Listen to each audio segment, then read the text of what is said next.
Hey everybody, so this video is going to be about first year budgeting. So budgeting once you graduate school or kind of like your first year out on your own.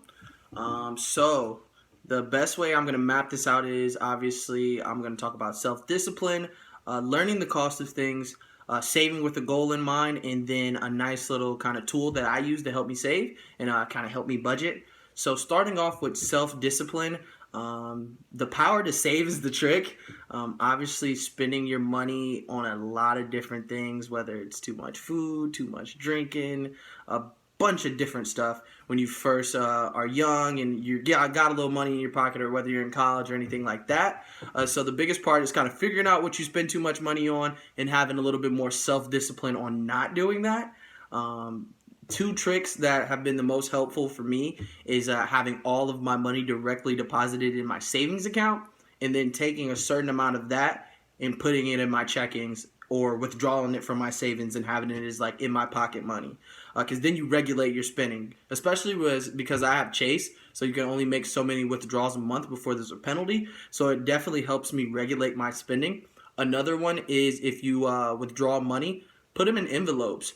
So if you put a certain amount of money in each envelope, like, hey, here's $100 towards fast food, here's $100 towards going out money, different stuff like that. Once that money in that envelope is gone, you should try not to spend it on any more that month. That's kind of two tricks that I use to help me kind of manage my funds so I didn't overspend.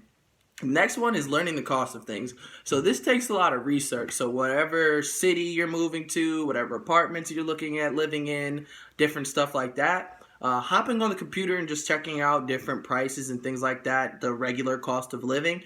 And then the best one that I tried to do was actually talking to people who live in the area. So with me moving to Milwaukee, obviously I had a connection with the people I was working with at the company. So I reached out to a few people, asked them kind of what's the typical cost of this, how much is your energy bill normally, different things like that. So in my mind, I'm mentally prepared and I could put a budget together where I'm like, okay, this is how much I expect to be spending a month on this and on that, and so on and so forth. And once you kind of know the numbers and repetition, it makes you more comfortable, because obviously moving to a new city on your own for the first time is pretty scary.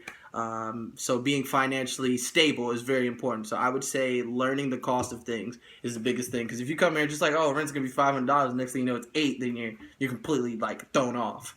The next thing is saving with a goal in mind.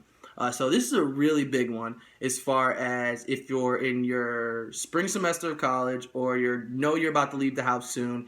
Obviously, you need to start saving money for a security deposit on wherever you're moving or you're living. You have to have like moving fees, different things like that. So you need to save with a goal in mind. That goes back to self-discipline. You won't overspend if you know I need this amount of money to buy this. So I can't remember what my security deposit was. I think it was like almost $900. So in my head, I'm just like, I have to save $900 for sure, and I need it by March so I can have the place secured before I move. Because obviously I don't want to move here and not have anywhere to stay. That would have been crazy. It would have been awful. So saving with a goal in mind, making sure once you find a place you want to live or you figure out kind of what you want to do, find out how much things cost, and then have that goal in mind on how much you need to save so you can proceed forward with whatever your plans are. And lastly is my tip or my little tool that I use. So I love to use the Mint app by Intuit. Go ahead, Google that or YouTube that. It's a great app as far as you attach all your accounts to it. I know it's scary at first, but a college class told me to do it. Best class I ever took. A friend of mine, Cole Powers, actually worked for the company throughout his time in college. I think he still works with them. He might end up working there, hopefully, because it's a really great company. And their app is super helpful as far as my card's attached to it, my student loan accounts are attached to it, everything is attached to it. And you can build a budget in there, and it also tells you what you spend your money on a month. So I went back to OU for homecoming, like every Bobcat should do, and I spent over $300 on fast food and other Bobcat activities, and I was like, Jesus, it didn't feel like $300. So having that track your card and kind of tell you what you spend and what you kind of purchase per month is super helpful, and also it helps you stay on budget. So I love that app. I recommend that app to anybody else because it's a very useful tool.